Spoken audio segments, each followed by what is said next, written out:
अस्सलाम वालेकुम। आज का हमारा टॉपिक है H lookup. Here H stand for horizontal lookup. Horizontal lookup में हम अपनी स्पेसिफिक वैल्यू को अपने डाटा टेबल के फर्स्ट रो में सर्च करवाते हैं और उसमें जहां पे वो इंफॉर्मेशन मैच कर जाए उसके सामने से किसी भी हम अपनी वैल्यू को हासिल कर सकते हैं, बट अपनी दी गई रो की कंडीशन के हिसाब से कि ये सारी रोज में से हम किस रो का डाटा हम हासिल करना चाहते हैं उसके हिसाब से हम अपनी इंफॉर्मेशन हासिल कर सकते हैं इस फंक्शन को यूज करते हुए। आज की वीडियो को आपने एंड तक देखना है क्योंकि आज मैं आपको एच लुकअप को 5 डिफरेंट वेज में यूज करना सिखाऊंगा, जिसमें फर्स्ट पे हम इसको सिंपली किसी अपनी वैल्यू को यूज करते हुए सिंगल रो की एक ही इंफॉर्मेशन को हासिल कैसे करते हैं सिंपली वो देखेंगे। सेकंड पे हम इसको अगर हमें एच लुकअप को रिपीट करना है बार बार तो अपने डाटा टेबल को हर दफा सिलेक्ट करने की बजाय उस डाटा टेबल का वन टाइम नाम रखने के बाद इसको कैसे यूज करते हैं वो बताऊंगा। थर्ड पे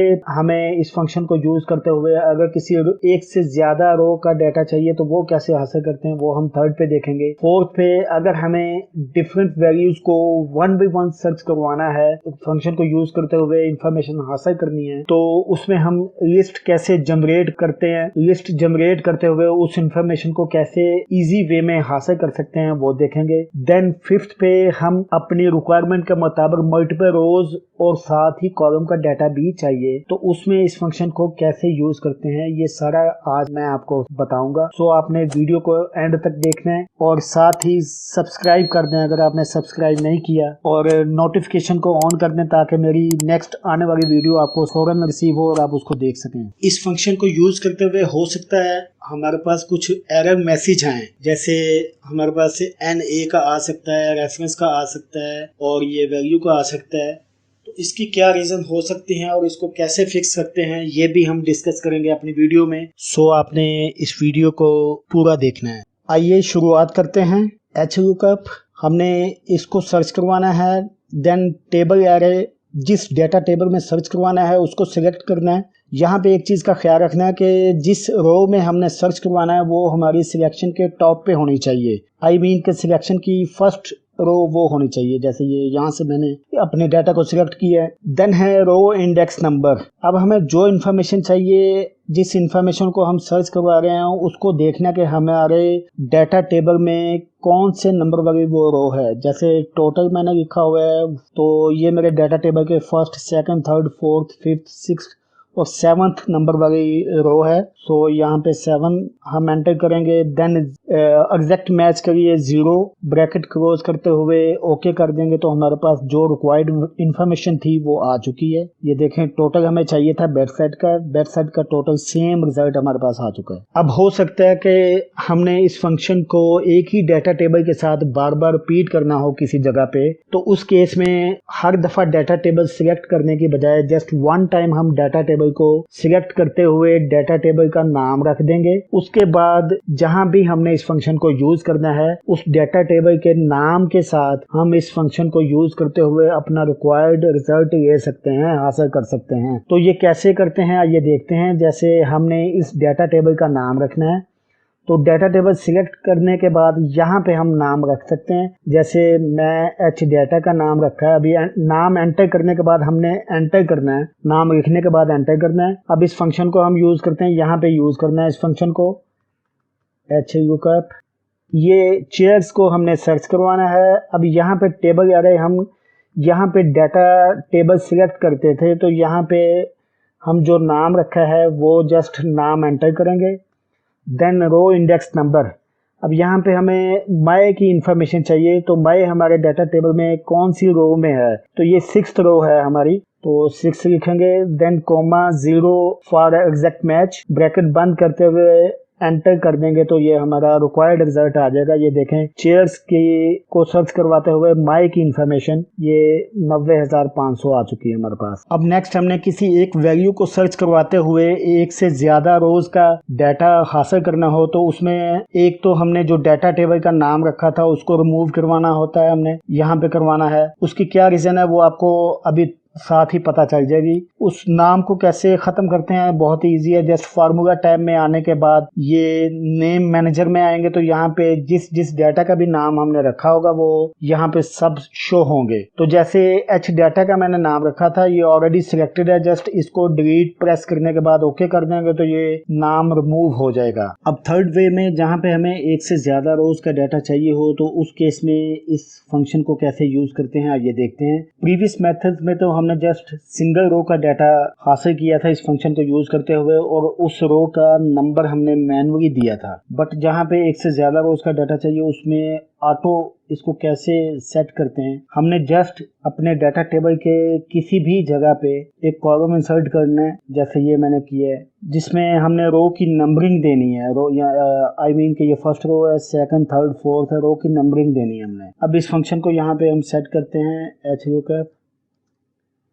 इसको हमने सर्च करवाना है बेस्ट सेट को, इसको F4 से इसको फिक्स कर देंगे अपनी सिलेक्शन को, ताकि जब हम इस फार्मूला को नेक्स्ट पेस्ट करेंगे तो हमारी ये सिलेक्शन चेंज नहीं होगी, अदरवाइज चेंज हो जाएगी। सो एक्यूरेट रिजल्ट इसी से आएगा कि हम इसको फिक्स कर देंगे। उसके बाद यहाँ पे हमने अपने टेबल को सिलेक्ट करना है, इसको भी F4 से फिक्स कर देंगे, सेम रीज़न वही है। और जो हमने डाटा टेबल का नेम रिमूव किया उसकी भी रीज़न यही है कि यहाँ पे हमें डिटेल में डाटा टेबल का नाम और सेल फिक्स करवाने थे। अब यहाँ पे हमने देना था रो नंबर, यहाँ पे हम रो नंबर मैनुअली तो नहीं दे सकते, तो यहाँ पे हम उसको VLOOKUP यहाँ पे हम सेट करेंगे फंक्शन को, VLOOKUP को। यहाँ पे हमने इसको सर्च करवाना है, इसको फिक्स नहीं करना है क्योंकि उसके बाद हमें डिफरेंट डाटा का रिजल्ट चाहिए। उसके बाद कोमा और डाटा टेबल सिलेक्ट करने के बाद इसको फिक्स करवाएंगे डाटा टेबल को।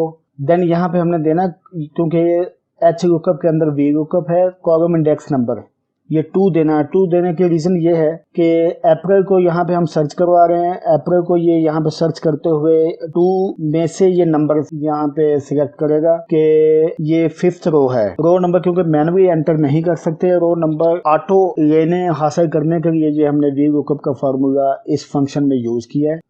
उसके बाद 0 ब्रैकेट 1 देन कोमा और अगेन 0 हम एंटर करेंगे क्योंकि hLOOKUP को भी हमने क्लोज करना है, और ब्रैकेट क्लोज करते हुए एंटर कर देंगे तो ये रिजल्ट हमारे पास आ जाएगा। अब इसको हम बाकी जगह पे भी पेस्ट कर सकते हैं तो रिजल्ट उसके मुताबिक ही आएगा, जो भी डाटा हम सर्च करवाना चाह रहे होंगे उसके मुताबिक आएगा। ये देखें ये बाई में डाटा सेम है, उसके बाद टोटल भी सेम है। अब इन केस हमें किसी जगह पे 1 by 1 डिफरेंट वैल्यूज को सर्च करवाते हुए डाटा हासिल करना है इस फंक्शन को यूज करते हुए, तो डाटा काफी बड़ा हो तो उसमें ये 1 by 1 काफी टाइम टेकिंग एक्टिविटी है। इस केस में इसको कैसे इजी बनाते हैं ये देखते हैं, अपने इस 4th वे में देखेंगे। इसमें मैंने ऑलरेडी फंक्शन सेट किया हुआ है, सेम क्राइटेरिया मैंने यूज किया है 3rd वे वाला। तो आइए यहाँ पे कर्सर रखने के बाद हमने डाटा टैब में आना है, डाटा टैब में आने के बाद डाटा वैलिडेशन में आना है। यहाँ पे फिर हमने लिस्ट चूज करनी है क्योंकि हमने एक लिस्ट जनरेट करनी है।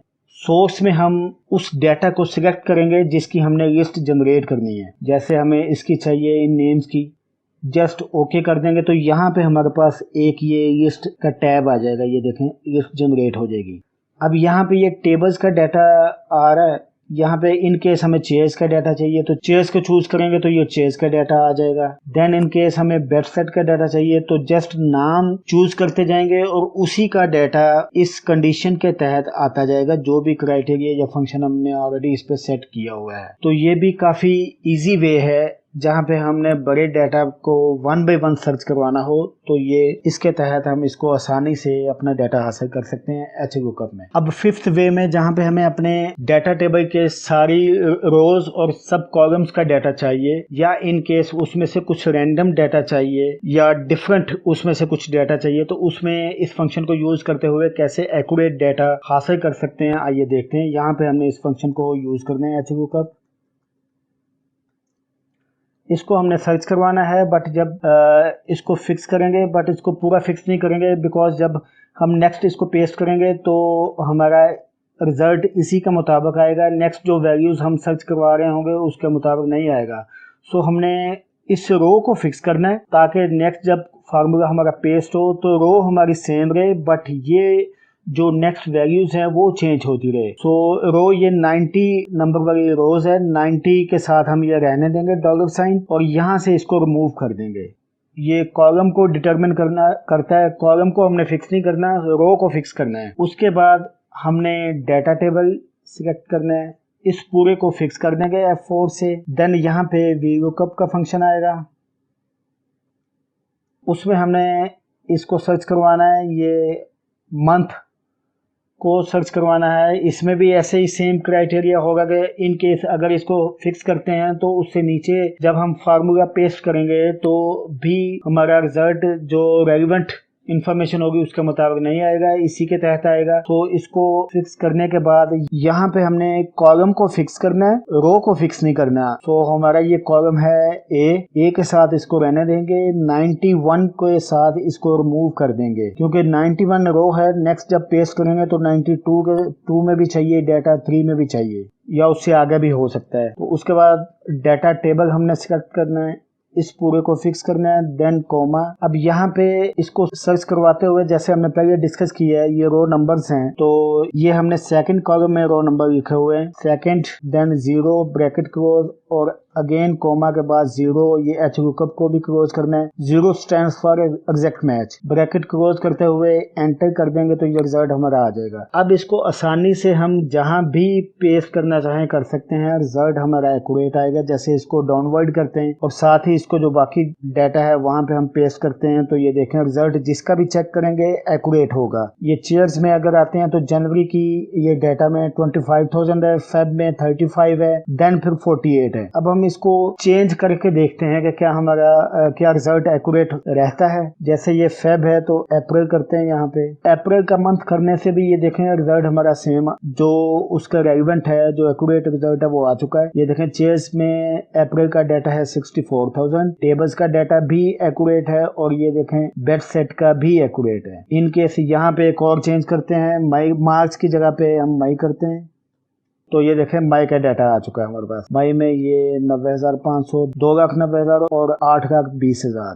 सिंपल HLOOKUP को यूज करते हुए हो सकता है कि हमारे डाटा में कुछ ऐसे मैसेजेस आ जाएं, NA रेफरेंस या ये मैसेज आ जाए। तो मोस्टली इसकी क्या रीजंस हो सकती हैं, आइए मैं आपको बताता हूं। मैंने जैसे यहाँ पे ये HLOOKUP के फंक्शन को सेट किया हुआ है, आप देख रहे होंगे कि रिजल्ट के साथ इसको सेट किया और रिजल्ट ठीक आ रहा है। बट ये NA का मैसेज मोस्टली क्यों आता है? इन केस हम ऐसी कोई वैल्यू सर्च करवा रहे हो जो कि हमारे डाटा टेबल में हो ही ना। जैसे मेरे डाटा टेबल में ये 3 है, चेयर टेबल बेड सेट, मैं इनसे हट के कोई चीज सर्च करवाता हूँ, सोफा करवा देते हैं तो ये देखें NA का मैसेज आ गया है। जैसे ही इसको मैं अगेन दोबारा चेंज करूंगा तो ये रिजल्ट हमारा सेट हो जाएगा चेयर्स के साथ, ये देखें। उसके बाद नेक्स्ट रेफरेंस का मैसेज तब आता है जब हम हमारे डाटा टेबल में फॉर एग्जांपल ये यहाँ से काउंट करते हैं अगर हेडिंग से तो ये 7 रोज हैं टोटल। क्योंकि हम डाटा इस फंक्शन को यूज करते हुए यहाँ तक सिलेक्शन करते हैं तो ये 7 रोज हैं। इन केस हम अपने डाटा टेबल में उससे